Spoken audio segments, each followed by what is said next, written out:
so-called songs of the South were collected in China from roughly the 4th century BCE to the 2nd century early, somewhere in there.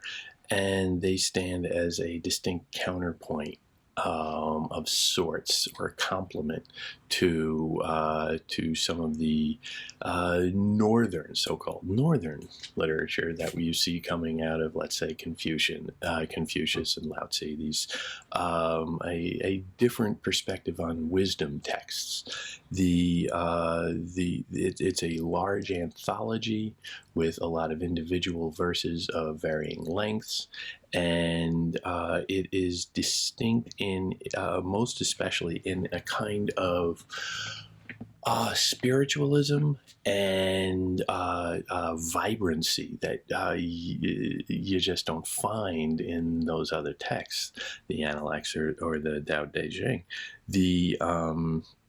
The individual poems track a remarkable exchange between man, nature, and the divine, and the drama that comes out of that is almost secondary to the language, which is very emotional, very stirring, very colorful and vibrant.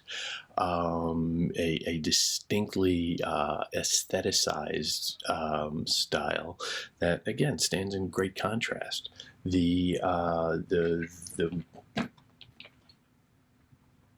One of the primary aspects of it or chapters of it, is the so-called you find in the so-called 9 songs, another like mini anthology within the anthology, a series of short lyrics that are gathered together. There are actually 11 sections of them, so 9. Don't make yourself crazy with that. But in the selection that we have here in the Norton, you can get an idea of the scope and style of the work. It's just so magisterial. It's so overwhelming, so dramatic, that it's somewhat bizarre, almost, that the power of it. First one we have is The Lord in the Clouds. In orchid baths bathed, hair washed in blooms scent, our robes are resplendent with lavender flowers. The Holy One writhes. He lingers within her. She glows with a nimbus. His light is unbounded. He shall be here transfixed in the temple of life. He whose rays are the equal of sun and the moon, in his dragon cart drawn, the garb of the god, he soars in his circles around and around. The Holy One glistens, for he has come down. He lifts up in a gust, afar into clouds. He scans all the heartland and far off beyond, across seas on each side. Where does he end? We yearn for our Lord, and heave a great sigh, hearts greatly troubled and fretful within. This enormous vision of gods in clouds, the majesty of it. The Holy One writhes. He lingers within her. The cloud seems to be feminized. The god seems to be masculine within it, but they are, in a sense, one and the same. And that great word writhes. Again, language and translation, always a problem, but that gives you a sense of the kind of corporeal feel to it. Something sensuous, something physical, something quite sexual, quite frankly. And again, that mixture of the male and the female, it is somewhat suggestive. The Holy One glistens, for he has come down. Glistening, this kind of beautiful image, this overwhelming spirituality invested in this image. The individual is experiencing this sense of wonder, this sense of awe, this sense of worship, and a little bit of fear We yearn for our Lord and heave a great sigh, hearts greatly troubled and fretful within. Well, why are they troubled? Why are they fretful? We yearn for our Lord, that great sense of desire there, great sense of passion, but hearts greatly troubled. Are they anxious for the gods to come and help? Well, this is largely tied up with nature. This is largely a kind of fertility goddess image that they're dealing with here, because the clouds bring rain and the rain produces crops. So perhaps that, but still there is this ambiguity in the relationship with the deity that is not all, happiness. There is a kind of individual vulnerability expressed here, that you're not entirely confident in the gods helping you out. The divine enormity of it is so overwhelming, it makes one feel quite insecure or insufficient. But also that sense of the fretful within, that's a focus on the interiority of the experience for something that is so outward. The enormity of the God figure is overwhelming the interior identity, I would say, of this person in the act of addressing the God. From there, we go to the Lord of the East. The Lord of the East is the rising sun, and that has another singularly, distinctly dramatic impression. I glow coming forth in the eastlands. I shine on my porch by the tree fusang. Then, slapping my steeds to a steady gallop, the night is lit up and the day breaks. My dragon team hitched, I ride on the thunder, bearing banners of clouds streaming behind. But I have a great sigh on the point of ascending where the heart falters. I look back with care, for the sound and beauty so give a man joy. Those who watch are transfixed and forget to go. Harps tightly strung and drums alternating, bells begin to ring, chime frames shaking, fifes sing out, pipes are blown. Those who act holy ones, wholesome and comely, hover here winging, suddenly mount, reciting the lyrics, joining in dance. Catching the pitch, matching the rhythms, the holy ones come. They cover the sun in gown of green cloud and white rainbow mantle. I raise the long arrow, I shoot heaven's wolf. With yew bow in hand, I now sink back under the seas and seize the North Dipper to pour cinnamon wine. Then, clutching my reins, I rush soaring high, off far through darkness, voyaging east. Remarkable image of a sunrise, quite frankly. The I glow coming forth in the Eastlands. You're getting a first-person account of the god coming up. This kind of divine energy, this primal enormity, again, slapping my steeds, the familiar ancient trope of the sun being dragged across the sky by essentially in a chariot. Here of dragons, my dragon team hitched. You get the sense of the awesome power of this, again, the overwhelming power on humanity, and the god is very aware of this. Those who watched are transfixed and forget to go.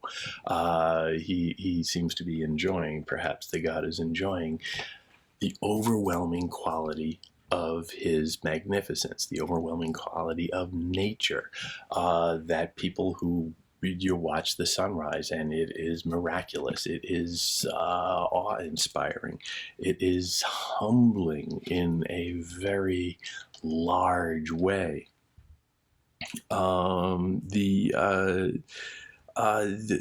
What's most remarkable about this to me, I would say, is simply the aesthetics of it. The images it uses, the sounds, the harps, the drums, the bells, the chimes, the fifes, the pipes. enormous cacophony of sounds, but also, the images, the green cloud, the white rainbow, the images of the clouds coming, of the dragons going, of the sunrise itself, and even just down to, the little taste thing. I pour cinnamon wine, something so specific, something so sweet. It appeals to all the senses. It is a very sensory poem, and that is in itself so profuse in its imagery. It matches the content of what it's trying to say, because the content is about the overwhelming appearance of nature and God, and the way in which it is conveyed is with this profusion of sensory detail that overwhelms. And then the hill wraith, the third of the selection we have, is an interesting little characteristic of a divine power in the form of what is essentially a shaman, a sorceress, if you will, and the role, somewhat ambiguous, that this figure plays in intersecting between the divine, nature, and humanity, and this curious figure within it, very individual, solitary, somewhat suspicious, potentially evil character. It seemed there was someone in the cleft of the hills. Her mantle was hanging moss. She was girded with ivy. Her eyes glanced upon me. Her mouth formed a smile. You who yearn for me, who am so comely, I ride the red leopard, striped lynxes attend me, with magnolia wood wagon, my flags plaited cassia, my cloak is stone orchid, my sash is asarum, I snap the sweet fragrance gift for him that I love. She dwells in bamboo's darkness, she never sees the sky. The way was steep and hard, late she came and alone. Alone she stands forth high in the hill with clouds rolling billows. There, down below her, it grows dim and blacker. Darkness, daylight turns dark, and in gustings of east wind the goddess reigns. I remain for the Holy One, transfixed, forget going. The year has grown late. Who will clothe me in flowers? I picked 3-bloom asphodel out of the hills on slopes rough and rocky, through tangles of vines, reproaching the lady. I, in grief, forget going, and though she may love me, she does not find time. In the hills there is someone, sweet smell of lavender, she drinks from the stone springs in shadow of pines, and though she may love me, she holds back unsure. The sky shakes in thunder, with darkness comes rain, the apes are all wailing, and the night monkeys moan. The whistling of winds that howl through the trees, I long for the lady, fruitless torment I find.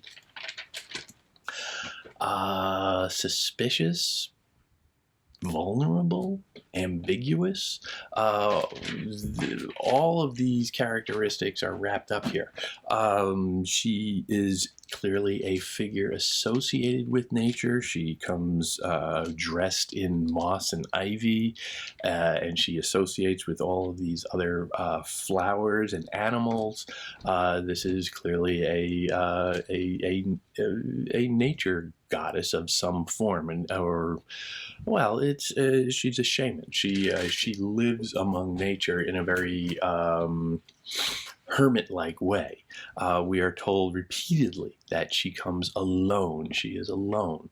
Very, again, remarkable contrast to, let's say, the world of the Analects, which is so very social. So this perhaps singles her out as something a little bit suspicious. She never sees the sky. She dwells in bamboo's darkness, so somewhat suspicious and withdrawn character. And if you never see the sky, then are you really connecting with all of nature? Are you really becoming one with all of nature in the Tao Te Ching model? No, you're really not. So she is individualistic,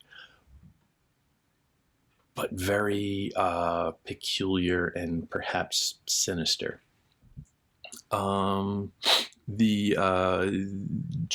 She does, however, deliver. She brings rain. She brings rain through the clouds, through nature. She brings rain to make the crops grow. And this is a point of some concern, because we're told the year has grown late. It is perhaps autumn, and the time for, banking those crops before the winter comes running short. The sense of vulnerability comes out in that same line, though. Who will clothe me in flowers? The hill wraith is perfectly comfortable being clothed in flowers. Perhaps I don't think the person who's the poetic voice here really is, but it gives that sense of vulnerability, uncertainty. Again, there's this lurking, sinister quality of this figure. And again, the great ambiguity of her. She may love me. She holds back, unsure. You're not sure of your relationship to her. You're not sure of your relationship through her to nature and the gods beyond. She shakes the sky shakes in thunder. With darkness comes rain. The apes are all wailing. It's kind of a apocalyptic image, where everything seems to be suddenly alive and vaguely threatening. Thunder, the wailing of apes and monkeys, that's cacophony, that's chaos. There is something unbridled about nature here that is deeply disturbing. I long for the lady, fruitless torment I find. That sense of impending doom and yearning,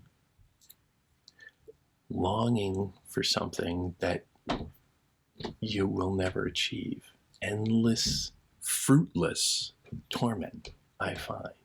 Because you can be overwhelmed by the nature. You can be overwhelmed by the majesty of it all and still feel so far away from it.